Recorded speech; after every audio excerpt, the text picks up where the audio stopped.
নমস্কার, দেখছেন talk to Bangla. আমি অভিষেক রয়েছে আপনাদের সাথে। এই মুহূর্তে যে খবরটা সেটা কিন্তু উঠে আসছে দিল্লির থেকে, এবং অবশ্যই এই মুহূর্তে কিন্তু বেশ খানিকটা অপ্রত্যাশিত ফলাফল। এবং আম আদমি পার্টি যারা গত 10 বছর ধরে দুবারের সরকার চালিয়েছে নিউ দিল্লিতে বসে, একদম অরবিন্দ কেজরিওয়াল প্রাক্তন আইএএস একজন, তিনি কিন্তু সহায়ক ছিলেন দেশের, এবং সেই জায়গা থেকে তিনি ছেড়ে এসে আন্না হাজারের ছবি সামনে রেখে, আন্না হাজারেকে সামনে রেখে একদম রাজনীতিতে নেমেছিলেন এবং দুর্নীতির বিরুদ্ধে মুখ খুলে তার পার্টি তৈরি করেছিলেন আম আদমি পার্টি। কিন্তু সেই আম আদমি পার্টির একদম সিম্বল মাফিক একদম ঝাঁটা দিয়ে কিন্তু পরিষ্কার করে দিল দিল্লিবাসী। কিন্তু কেন এই ঘটনা ঘটলো এবং কেন বিজেপি বিরোধী আর একটা শক্তি সারা দেশ থেকে চলে যাচ্ছে রীতিমতন, এবং এই যে যাচ্ছে তা কিন্তু আর তারা ফেরত আসার খুব কম সম্ভাবনা রয়েছে। তার কারণ গত বছর 2020 সালে যখন ভোট হয়েছিল দিল্লিতে, তারপর তখনও দেখেছিলাম কিন্তু যে দিল্লি বিধানসভায় 70টির মধ্যে 62টি আসন পেয়েছিল আম আদমি পার্টি। এবং সেই জায়গা থেকে এবার কিন্তু যে ট্রেন্ড এখনো পর্যন্ত আমরা দেখতে পাচ্ছি, 24টি আসন পাচ্ছে আম আদমি পার্টি, অন্যদিকে 46টি আসন পাচ্ছে বিজেপি। যে বিজেপি গত 5 বছর আগে 8টি মাত্র আসন পেয়েছিল দিল্লি বিধানসভায়।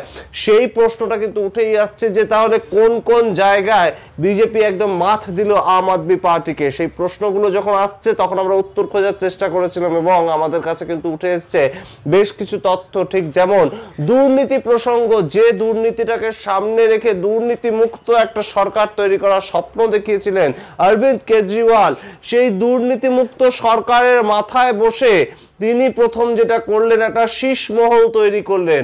প্রথম 5 বছর একদম সিম্পল মানসিকতার একজন সাধারণ মানসিকতার মানুষ তিনি হয়ে রইলেন, কিন্তু পরের 5 বছর কিন্তু একদম তিনি দেখিয়ে দিলেন যে দুর্নীতিটা তার রন্ধ্রে রন্ধ্রে ঢুকে পড়েছে, এবং সেই জায়গা থেকে তার জেলবাস, তার তিহার জেল বন্দি থাকা অবস্থা, তারপর জামিনে মুক্তি ইত্যাদি আমরা জানি। কিন্তু দুর্নীতি প্রসঙ্গে আপনাদের মনে থাকবে একদম কাচের একটা বাড়ি বানিয়েছিলেন নিজের জন্য অরবিন্দ কেজরিওয়াল। 6 কোটি টাকার যেখানে পর্দা লাগানোর একটা অভিযোগ উঠেছিল, তেমন একটা বাড়িতে থাকতেন দিল্লির প্রাক্তন মুখ্যমন্ত্রী অরবিন্দ কেজরিওয়াল। এবং তাকে দিল্লির সাধারণ জনতা কিভাবে বিশ্বাস করবে যে এই লোকটা দুর্নীতির বিরুদ্ধে লড়াই করবে? লিকার স্ক্যাম কিন্তু অবশ্যই একটা গুরুত্বপূর্ণ ফ্যাক্টর ছিল অরবিন্দ কেজরিওয়ালের। ভোটের আগেই তাকে কিন্তু এই লিকার স্ক্যামের মাধ্যমে ধরা হয়েছিল, এবং ইডি, সিবিআই থেকে শুরু করে বিভিন্ন যে তদন্তকারী সংস্থা, তাদের কিন্তু অভিযোগ ছিল যে অরবিন্দ কেজরিওয়াল রীতিমতন যুক্ত দুর্নীতির সঙ্গে, বিভিন্ন জায়গা থেকে টাকা তুলছেন তিনি বিভিন্ন সংস্থার থেকে। এই যদি গেল দুর্নীতি প্রসঙ্গ, অন্যদিকে আরেকটা বিষয় কিন্তু অবশ্যই আমাদের মাথায় রাখতে হবে। ঠিক যেমনভাবে পশ্চিমবঙ্গে বিভিন্ন ভাতা দেওয়া হচ্ছে সাধারণ মানুষদের উদ্দেশ্যে, ঠিক তেমন একটা প্রসঙ্গ কিন্তু দিল্লিতেও শুরু করেছিলেন অরবিন্দ কেজরিওয়াল।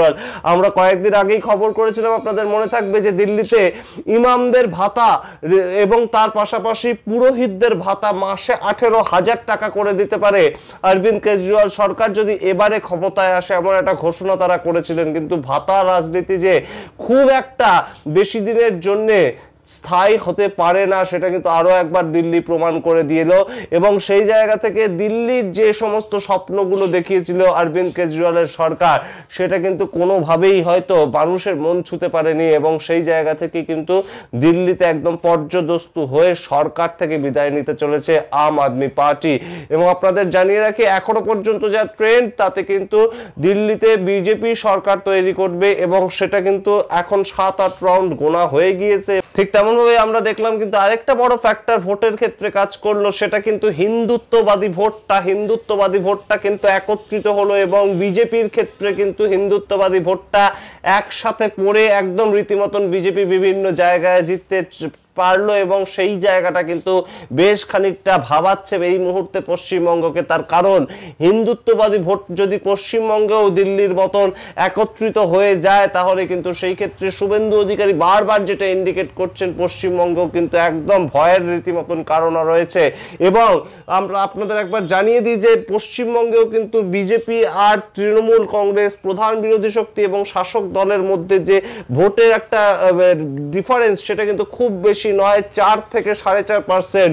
সুতরাং এই 4 থেকে 4.5% যদি একদম হিন্দুত্ববাদী ভোট সেটা যদি বিজেপির পক্ষে পড়ে যায় 2026-এ কিন্তু বেশ খানিকটা অন্য ধরনের ফলাফলও হতে পারে। যতই তৃণমূল কংগ্রেস এগিয়ে থাক ভোটের রাজনীতিতে, লোকসভা ভোটে যতই তৃণমূল কংগ্রেস এগিয়ে থাক, সেটা কিন্তু দিল্লির একটা ছবি আবারও কিন্তু পশ্চিমবঙ্গেও হতে পারে। তাই জন্য তৃণমূল কংগ্রেসকে কিন্তু আগামী 1 বছর খুব ভালোভাবে সংগঠনটাকে দেখে রাখতে হবে, তৃণমূল কংগ্রেসটাকে কিন্তু ভালোভাবে সরকার পরিচালনা করতে হবে। সেটা কিন্তু অবশ্যই দিল্লির এই যে আজকের রেজাল্ট সেখান থেকে শিক্ষণীয়। অন্যদিকে আপনাদের আরেকটা কথা মনে করিয়ে দিই যে আম আদমি পার্টি কিন্তু বারংবার যে কথাটা বলেছিল যে একদম কংগ্রেস কিন্তু ভোটে দাঁড়াচ্ছে, যে একদম ভোট কাটাকাটির মাধ্যমে বিজেপিকে প্যাসেজ তৈরি করে দেওয়ার জন্য, সেই ঘটনাটাও কিন্তু একটা বড় ফ্যাক্টর হলো। বিভিন্ন সিটে আমরা দেখলাম যে কংগ্রেস প্রার্থীরা হয়তো কোনো সিটেই জিততে পারলেন না, এখনো পর্যন্ত যা ট্রেন্ড আসছে আমাদের কাছে কোনো সিটেই কিন্তু কংগ্রেস প্রার্থীরা একদম যে জয়ী হচ্ছে তেমন হতে হলো না। কিন্তু প্রত্যেকটি কেন্দ্রের যে বিজেপি বিরোধী ভোট সেটা কিন্তু শুধুমাত্র আম আদমি পার্টির পক্ষে পড়লো না। বিভিন্ন কেন্দ্রে কিন্তু আমরা দেখলাম যে আম আদমি পার্টির পাশাপাশি কংগ্রেসও বেশ কিছু ভোট পেয়েছে, এবং সেই জায়গাটাতে কংগ্রেস এবং আম আদমি পার্টির যে বিষয়টা কাটাকাটি হয়ে গেল, ভোট কাটাকাটির রাজনীতি, তার ভিত্তিতে কিন্তু সেই পার্সেন্টেজ ভোটটা কিন্তু বিজেপি পেয়ে সেই সমস্ত কেন্দ্রগুলো থেকে বেশ খানিকটা জিতে বেরিয়ে যাচ্ছে এখনো পর্যন্ত যা ট্রেন্ড। সুতরাং অবশ্যই আমরা আপনাদেরকে জানাবো পুরোপুরি রেজাল্ট বেরোনোর পর দিল্লির যা অবস্থা, সেই অনুযায়ী পশ্চিমবঙ্গে কতটা ঠিক ভয়ের রাজনীতি, কতটা ঠিক দুর্নীতিটাকে মানুষ কতদিন চোখের আড়ালে রাখবে, দুর্নীতিটা দেখেও কতদিন মানুষ চোখ বুজে থাকবে। সাধারণ ভোটার কিন্তু ভোট বাক্সে তাদের উত্তরটা দেওয়ার জন্য ওয়েট করে থাকে, এবং সেই জায়গাটা কিন্তু আরো একবার প্রমাণিত হলো দিল্লি বিধানসভা ভোট, যেখানে বিজেপিকে হয়তো মানুষ চাইছে তেমন নাও হতে পারে, কিন্তু এই আপ সরকার দুর্নীতি যারা করেছে, বারংবার দুর্নীতি যারা করেছে, সেই সমস্ত খবর উঠে আসছিল, সেই সরকারকে আর কিন্তু জনতা চাইল না। আবার কিন্তু 27 বছর পর দিল্লির একদম শাসনে বসতে চলেছে বিজেপি সরকার। আপনাদের অবশ্যই আরো একটা বিষয় জানিয়ে রাখবো যে রিসেন্টলি কিন্তু বাজেট অধিবেশন হয়েছিল, এবং বাজেট অধিবেশনে আমরা দেখেছিলাম 1 ফেব্রুয়ারি নির্মলা সীতারামন দিল্লি ভোটের আগে একদম রীতিমতন কিন্তু একটা চমক দিয়েছিলেন যে 12 লক্ষ টাকা পর্যন্ত ইনকাম ট্যাক্স দিতে হবে না কোনো মানুষকেই সারা দেশে, এবং সেটা কিন্তু দিল্লিতে একটা বড় ফ্যাক্টর হিসেবেই কাজ করেছে রাজনৈতিক বিশ্লেষকরা মনে করছেন। তার কারণ দিল্লিতে কিন্তু এডুকেটেড পিপল অর্থাৎ চাকরিজীবী মানুষের সংখ্যা অনেক বেশি, শহুরে জায়গা দিল্লি, এবং সেই জায়গায় এইটা কিন্তু একটা বড় ফ্যাক্টর হিসেবে মধ্যবিত্তের ভোটটাকে কাছে আনার জন্য এইটা কিন্তু খুব ভালোভাবে কাজ করেছে। আপনারা কি মনে করছেন দিল্লির কোনো প্রভাব কি পশ্চিমবঙ্গে পড়তে পারে? তার কারণ অ্যান্টি বিজেপি গভর্নমেন্ট কিন্তু 2 রাজ্যেই চলছিল। সুতরাং দিল্লিতে যদি 10 বছরের সরকার পড়ে যেতে পারে এইভাবে, তাহলে কি কোথাও পশ্চিমবঙ্গের শাসক দলের বেশ খানিকটা ভয়ের কোনো কারণ তৈরি হয়েছে? তার কারণ 1 বছর 3 মাস বাদে কিন্তু পশ্চিমবঙ্গে বিধানসভা ভোট, 4 বারের জন্য মুখ্যমন্ত্রী পদে দাঁড়াতে চলেছেন মমতা বন্দ্যোপাধ্যায়।